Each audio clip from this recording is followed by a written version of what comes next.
Well, everyone, I want to thank you. First thing I want to say to you, most important, by being here tonight, everyone makes a statement of commitment to the community. I know how hard New Yorkers work. There's no place on earth where people work harder. Everyone here's had a long day. And yet you are here to put in more time on behalf of the community. And that is a beautiful example of democracy. The best kind of democracy, grassroots democracy. So I ask you to do me a favor, give your neighbor a round of applause.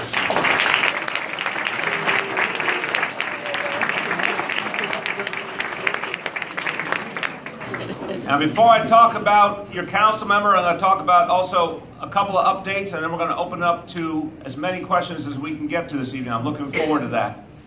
A special thank you to Assembly Member Rodneyse Bichotte. I very much appreciate all you said, but I even more appreciate what you do for us in Albany. Rodneyse has been fantastic. And with her strong efforts, we have been able to do more to support people who come here to contribute to New York City and come here as immigrants because of your excellent efforts in Albany, and because of your great efforts, we've been able to reach more minority and women-owned businesses and give them an opportunity to thrive as well. So thank you, Assembly Member, for all you have done. Special thank you to my appointee to the board of the City University, Una Clark. Thank you so much for all you do. I get a lot of complaints that she's very shy and she never speaks up and no one knows what her true opinions are. I get a lot of that. No one believes me. Now, I want to say very quickly, Councilmember Matthew Eugene is someone I came to know many, many years ago, before I was elected to anything, before he was elected to anything. And what I want to emphasize to you is that I have rarely known anyone in public life who cared more about young people. He was devoting a lot of his time and energy to supporting our young people long before he was an elected official. This is something he believes in. He believes in uplifting and supporting our young people and getting them the training they need and the inspiration they need. And when he speaks about supporting communities of people all over this district and all over the city who are new to our country, but who do so much for our country, he knows what he's talking about because he's an example himself, someone who came here and contributes so much. So let's thank Dr. Matthew Eugene for all he does. I'm going to give you a few quick updates, very quick. First, everyone this evening has been praising and thanking the leaders we have here and the members of the NYPD, and I want to thank them by giving you a fact that, I'm going to use a phrase from when I was growing up, this will blow your mind, okay? Anyone who's here in the 60s and 70s knows that phrase. So, in 2017, because of the work of the men and women of the NYPD, in 2017, in this city of now 8.6 million people, we had the fewest homicides since the early 1950s in this city.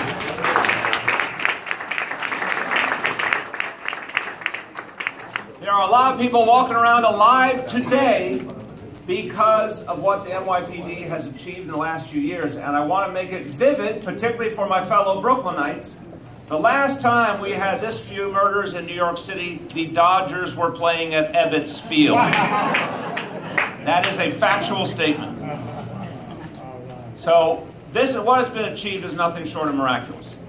Now, to echo what Matthew Eugene said, the NYPD needs us to be partners to be effective. That's the whole idea of neighborhood policing, where the police are drawing closer to the community and building deeper relationships than ever before, but it also depends on community members stepping forward in partnership and friendship with police so we can all be safe and so we can protect each other. And it's working. A lot of you know about neighborhood policing, about the NCO initiative, which is in almost all the precincts in this district. One more is about to get it. and what a difference that's making. But I want to brag on the 7-0 precinct in particular, where we are right now.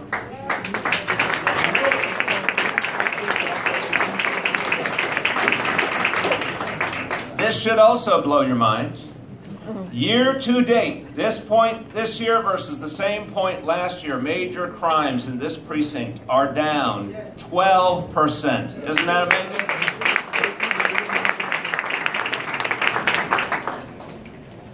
So I'm just going to go through a couple of quick issues so you hear it, but that's one example of real progress we should be proud of. Another one you heard mentioned is pre-K, and this is one. Whenever anyone tells you something is impossible, you shouldn't believe them to begin with, but you can certainly point to the example of pre-K as something that we were told more times than I could count. It wasn't possible.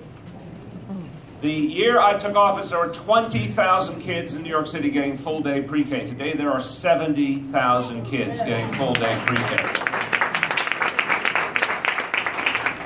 Now, some districts particularly benefited because they had been left behind in the past. And this one is one of those districts that didn't get their fair share in the past.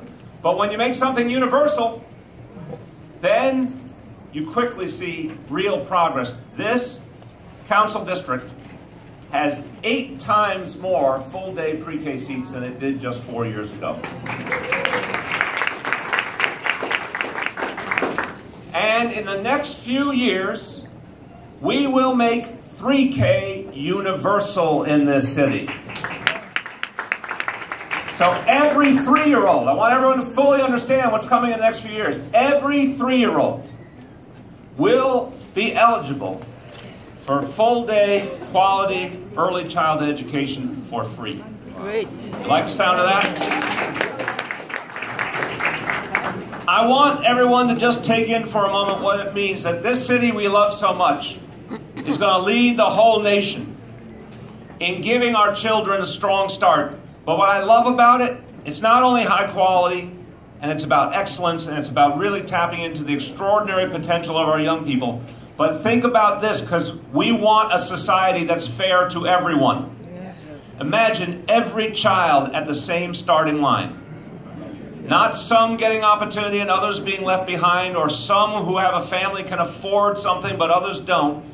Every child in the entire city, at the age of 3, at the age of 4, getting that strong start, yes, so they can be all they are capable of being. That is the city we are creating here.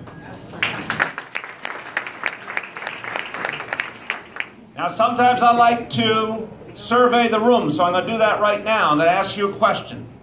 Do you believe, I'm going to another topic on education, after school. Do you believe that after school is free for middle school kids in this city? Do you believe after school is free for middle school kids? If you do, raise your hand.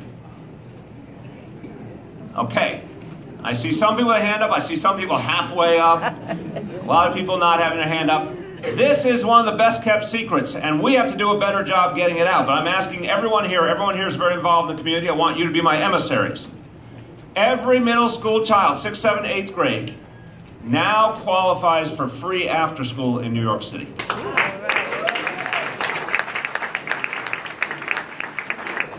I want to be clear, it does not mean it's always in their same school building, but it is in their neighborhood. And it's free.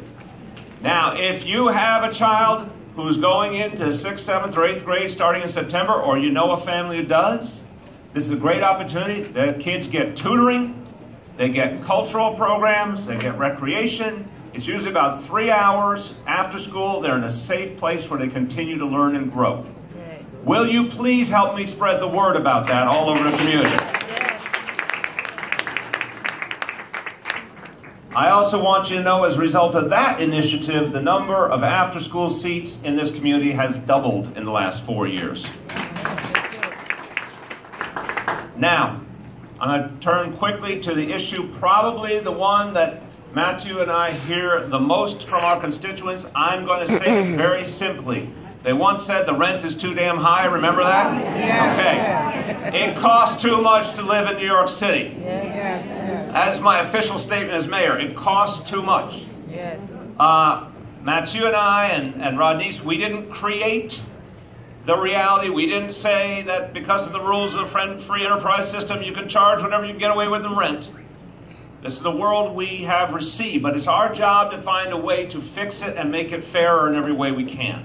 Which is why, for the rents that my city government helps to regulate with the Rent Guidelines Board, we had 2 years where there was a rent freeze in New York City for those apartments. We had years where the rent was kept very low. That's part of addressing the problem. Another part of addressing the problem is taking on the unscrupulous landlords who try to evict people illegally, who harass tenants, who try and force them out by not giving them heat or hot water or repairs. I want to say the City Council's been outstanding in passing laws to stop this kind of harassment and to support New Yorkers getting help if they are confronted with the problem. Now, here is another fact that a lot of people don't know. And again, thanks to Dr. Matthew Eugene and the City Council. Now in New York City, if you are threatened with a legal eviction or you are harassed, you get legal assistance for free to take on your landlord. And this is an initiative that's called the Right to Counsel Law. Council passed it, I signed it, and it will be phased in over the next few years, but it means that anyone who is faced with a legal eviction and makes less than $50,000 a year will get a lawyer assigned to them to go to court. Anyone who makes more than $50,000 will still get free legal support and assistance. And our goal is to reduce radically the number of evictions. One of the best ways to protect affordable housing is to protect people who have it already from being thrown out of it. Since we started this, we have already, and this has just begun, we already have a 27% decrease in evictions in New York City. But the last piece of the equation in terms of housing is we got to build affordable housing, and we got to protect the affordable housing we have already. In this council district, we have 400 apartments already. And when I say apartment, that usually means someplace that 3 or 4 people live. So we have 400 apartments already that are either new affordable housing or they've been subsidized to be kept affordable. We have another 400 coming. And I'm announcing tonight, Dr. Eugene, another 300 apartments on top of that will be preserved here in the community, meaning they'll be subsidized so the families in them can stay in the community.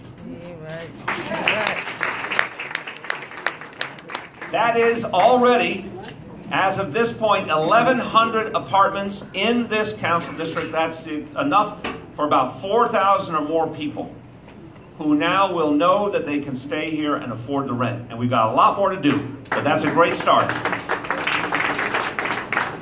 Now, for the seniors who rent apartments, here's a number that we should all be a little surprised by. In this city council district, we believe there are 3,500 senior households that right now could get a rent freeze. 3,500 senior households who qualify for a rent freeze, not just for this year, but on an ongoing basis. Seniors who therefore would have the assurance that their rent would not go up. This rent freeze initiative was called the SCREE program.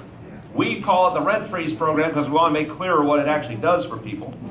A typical senior in this district would benefit to the tune of about $250 a month in savings. That is real money that would make a real difference in a senior's life. But a lot of people, as I mentioned, thousands of seniors in this district don't even know they qualify. So I'm announcing we're going to do an outreach effort in July. We're going to blitz all over this district to let seniors know that they can save money, they can get a rent freeze, and they can afford to live here.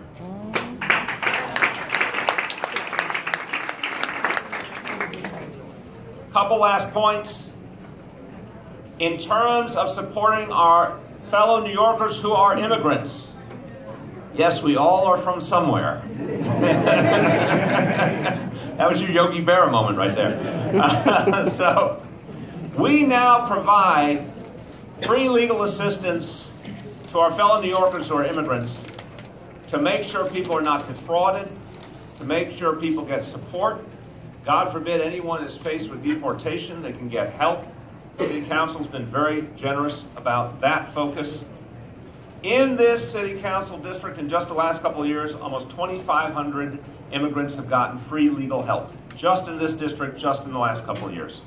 Making a big difference. And I want to emphasize, anyone who needs that help just needs to call 311.